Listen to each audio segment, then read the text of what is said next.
Hello दोस्तों, आज की इस वीडियो में हम देखेंगे जो हमारा एक सिस्टम होता है उसको कैसे रिपेयर किया जाता है। ये एक जो कस्टमर का सिस्टम हमारे पास आया है। कस्टमर ने बताया कि इसमें जैसे ही सीपीयू को ऑन करते हैं तो इसके फैन घूमते हैं। ठीक है, ये जो प्रोसेसर का फ़ैन होता है और जो एसएमपीएस का फ़ैन है ये काम करते हैं, लेकिन जो हमारी डिस्प्ले है उस पर नो सिग्नल लिखा जाता है। तो दोस्तों आज की वीडियो में हम यही देखेंगे कि जो नो डिस्प्ले की प्रॉब्लम होती है, सिस्टम में नो डिस्प्ले की प्रॉब्लम है, ठीक है, उसमें कुछ भी ख़राब हो सकता है। आपके प्रोसेसर भी ख़राब हो सकता है, रैम भी, और या बोर्ड पे कोई फॉल्ट, या फिर एसएमपीएस में भी प्रॉब्लम हो सकती है। ठीक है, तो नो डिस्प्ले के फॉल्ट को हम अगर सिस्टम में आ जाता है तो उसको कैसे सोल्व करेंगे। दोस्तों सबसे पहले हम जो ये सीपीयू है इसका साइड का ये कवर खोल लेते हैं। ठीक है,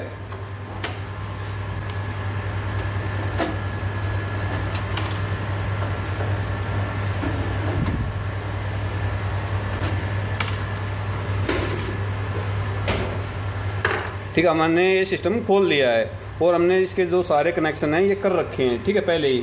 और एक बार हम अब चेक करके देखते हैं कि जो कस्टमर ने हमें प्रॉब्लम बताई है वो है या और कोई प्रॉब्लम है। ठीक है, अब हम इसको स्टार्ट करते हैं। ये स्टार्ट कर दिया। ठीक है,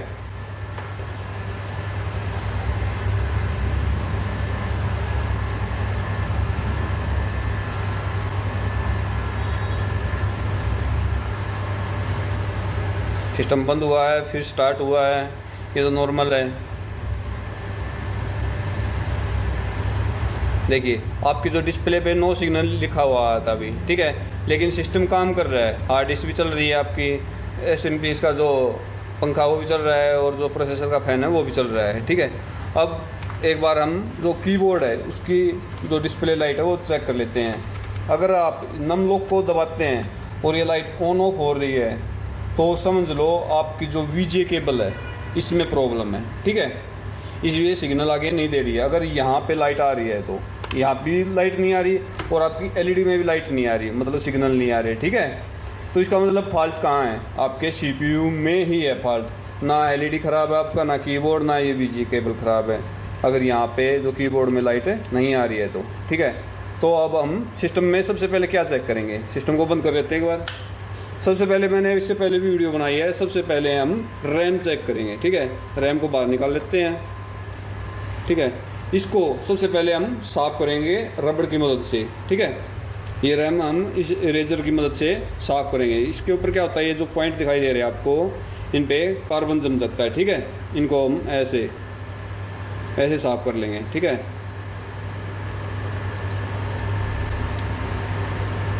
सबसे पहला पॉइंट है हमारा रैम साफ़ करने का, उसके बाद ही हमें और कुछ चेक करना है, क्योंकि ज़्यादातर इसी में कार्बन जम जाता है रैम पे, और आपका जो सिस्टम है वो डिस्प्ले देनी बंद कर देता है। सबसे पहले हम यही चेक करेंगे।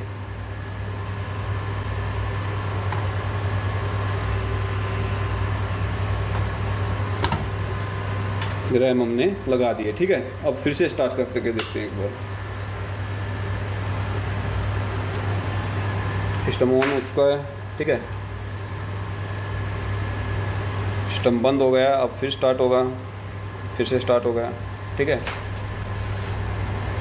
अब एलईडी भी देखना आप, नो सिग्नल, रैम का फॉल्ट नहीं लग रहा है इसमें। फिर भी हम एक बार और चेक करते हैं। जो ये रैम है हम दूसरे स्लॉट में लगा के देखते हैं। आपको शुरुआत में बिल्कुल एबीसी से चेक करना होता है सिस्टम।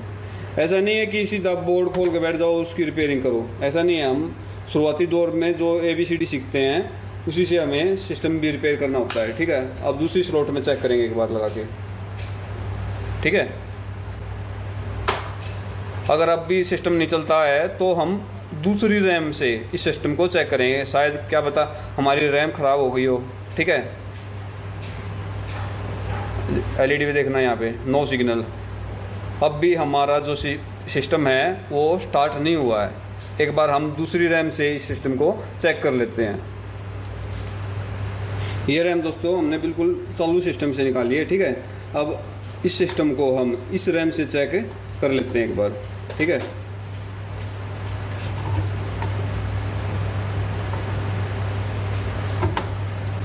अगर आपको घर पे सिस्टम चेक करना है ऐसे ही प्रोसेस से करना होगा। ठीक है, फिर से ऑन करके देखते हैं एक बार।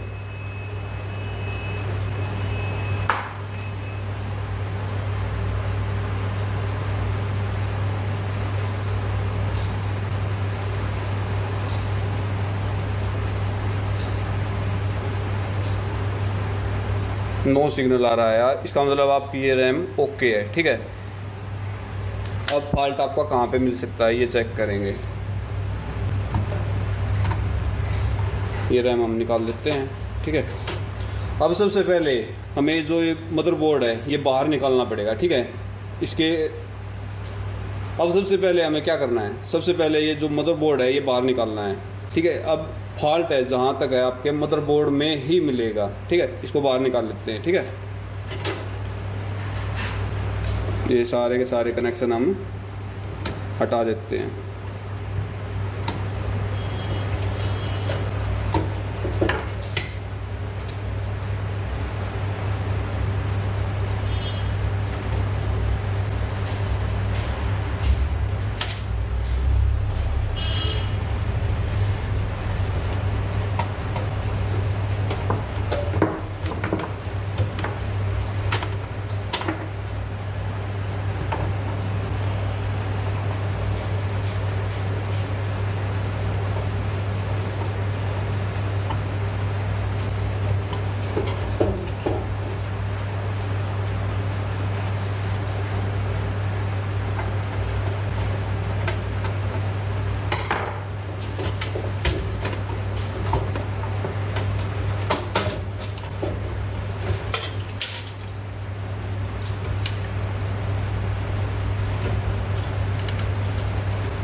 ये मदरबोर्ड अब हमने बाहर निकाल लिया है।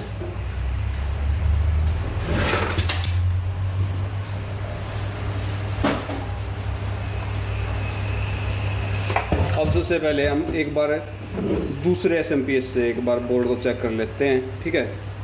कई बार क्या होता है, अगर SMPS आपका पूरी सप्लाई नहीं दे पा रहा है तो भी डिस्प्ले में प्रॉब्लम आपकी हो सकती है, ठीक है। ये रैम हम लगा के चेक करते हैं।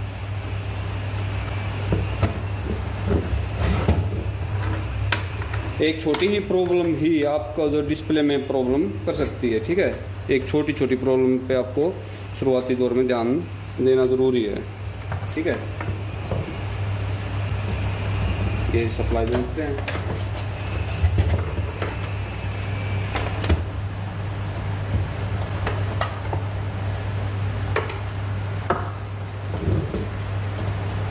ये CPU की सप्लाई है, ये रह गई है, ये भी लगा देते हैं, ठीक है। अब इसको ऑन करके देखते हैं।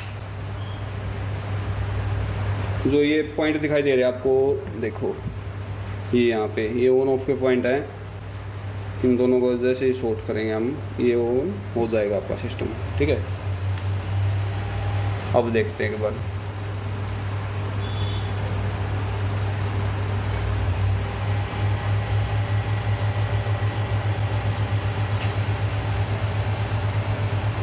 अब भी नो सिग्नल आपका सिस्टम, ठीक है।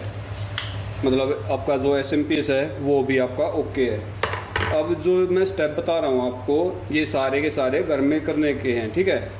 अब हम जो ये CPU होता है इसको चेक करेंगे, ठीक है। कई बार क्या होता है, इसके जो पॉइंट्स हैं उनके ऊपर कार्बन जमने के बाद भी आपका जो सिस्टम है वो ऑन नहीं हो पाता, ठीक है। अब हम जो CPU है इसको चेक करेंगे।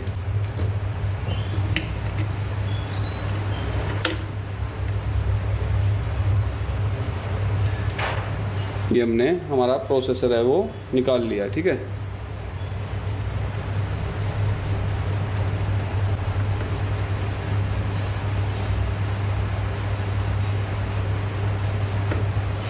इसकी पिन में भी कोई भी प्रॉब्लम नहीं है, ठीक है। जो ये CPU है इसको भी हम एक बार इरेजर से साफ कर लेते हैं। इस CPU को हम इरेजर से ऐसे इस तरह से हम इसको साफ करेंगे, ठीक है। इस तरह से अच्छी तरह से हम साफ करेंगे, ठीक है। और फिर से एक बार इसको हम लगा के चेक करेंगे।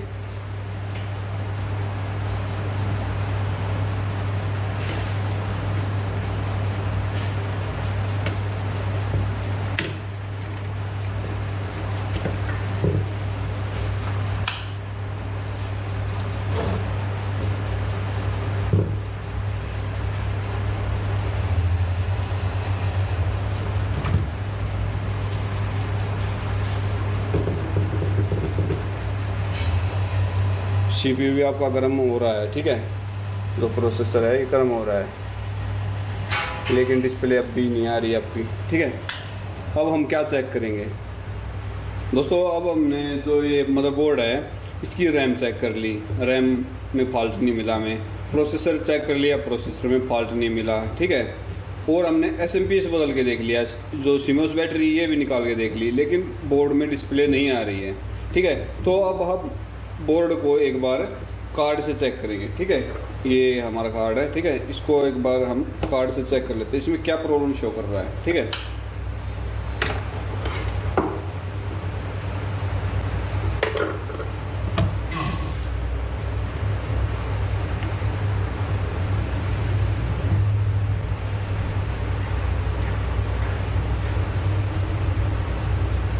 देखिए इसमें C1 कोड आ रहा है, ठीक है,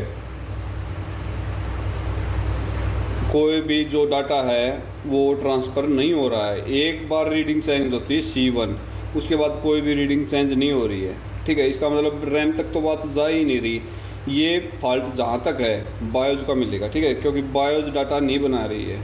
एक बार हम रैम चेक निकाल के चेक करते हैं।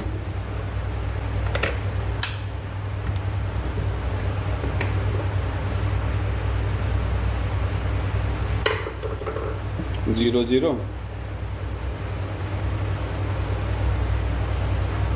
C1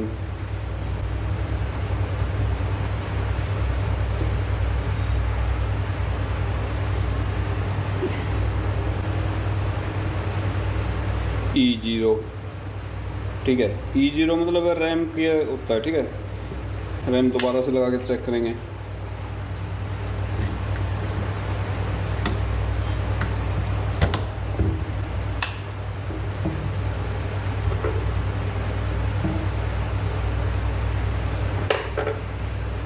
C1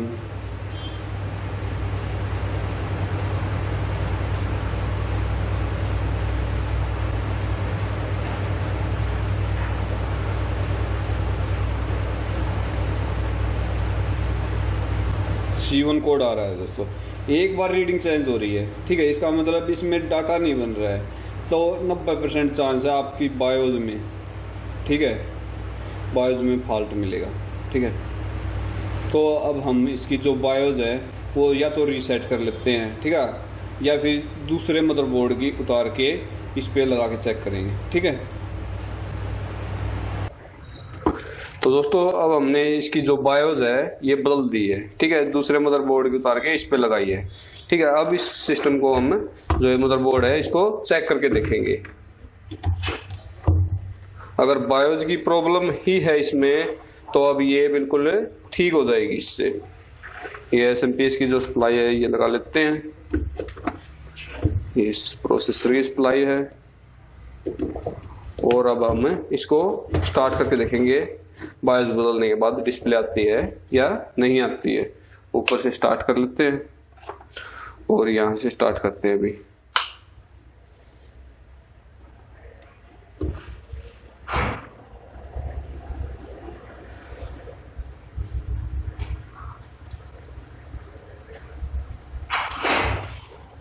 दोबारा से स्टार्ट हुआ है, ये हमारी डिस्प्ले आ गई दोस्तों, देखिए बिल्कुल ठीक ठाक डिस्प्ले आई है, ठीक है। तो इस मदरबोर्ड में फॉल्ट था ना, तो इसमें रैम का फॉल्ट था और ना ही इसमें प्रोसेसर का फॉल्ट था, ठीक है, और ना ही इसमें SMPS का फॉल्ट था। इसमें लास्ट में फॉल्ट मिला हमें बायोज का। ऐसे ही हम जो स्टेप बाय स्टेप है मदरबोर्ड को चेक करेंगे। शुरुआत करते हैं हम रैम से। अगर डिस्प्ले प्रॉब्लम है तो रैम से स्टार्ट करते हैं, VGA केबल से स्टार्ट करते हैं, SMPS से, फिर ये जो हमारा मदरबोर्ड के ऑल कंपोनेंट हैं, कैपेसिटर फटे हुए या नहीं है, ठीक है, रैम चेंज करके देख लेते हैं। तो अब इस मदरबोर्ड में हमें अब की बार नया फॉल्ट मिला है बायोज का। अगर एक भी चीज आपकी कोई भी प्रॉब्लम करती है तो सीधी सादी बात है आपकी जो डिस्प्ले है वो नहीं आएगी, ठीक है। तो दोस्तों हमें आशा है कि आपको ये वीडियो बिल्कुल समझ में आ गई है। तो दोस्तों आपको हमारी ये वीडियो कैसी लगी please like and share. Thank you.